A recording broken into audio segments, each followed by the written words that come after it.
We are back in Bourbon country for day 20 of the Flaviar Advent Calendar. Today we have barrel craft spirits and their foundation, bourbon.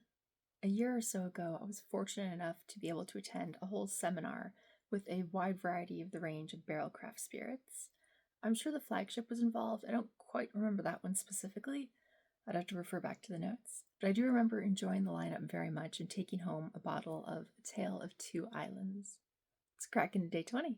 One thing that's kind of fun about barrel craft spirits is they're a blender, right? So they don't actually distill and age their own whiskeys, but they can call around to their buddies and be like, hey, I'm looking for this tasty note, or I'm looking for that tasty note, or they can just find really unique and interesting barrels and do a blend with way more options than if they were actually their own distillery. Very quintessential. You've got the oakiness, you've got the honey, a little vanilla, an absolute touch of floral, like sunflower floral, and that kind of hint of grilled corn, and that kind of hint of grilled corn. Let's have a sip. Cheers. So one of my absolute favorite candy bars is the Take 5, which has pretzel, caramel, chocolate, peanut.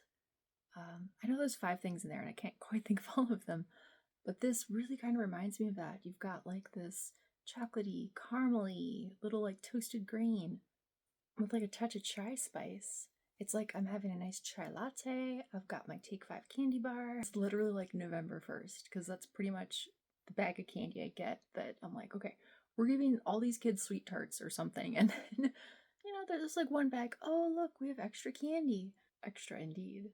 That said, it isn't like super sweet, right? You've got like the heat in there. It's 23% rye, I think. So you've got like a little bit of that rye kick. You've got that heat. It's a 90%. So, or not, Jesus, 90 proof. Oh my God. 90%, I might be on the floor at this point. 90 proof. So I think I'll add a touch of water to see what else we can bring out of this. Not that I want anything else. This is a nice, very quintessential bourbon right here. Okay, now with that like touch of water, we are sitting in a field of sunflowers. We've got our favorite candy bar, my favorite candy bar. So I tried a smidge more water. We've entered pecan pie territory here. So that's either a warning or an invitation. So what we have here for day 20 is an absolute solid bourbon. Really would go well in a cocktail. It's a nice classic. If you're having friends over or a party or something, this could be on the bar cart. You could offer it to people who are into bourbons, or you could make some nice cocktails with it. Thank you so much for joining me for another nightcap at the Flaviar Hotel Bar. And I look forward to what tomorrow will bring in these waning days of Advent season.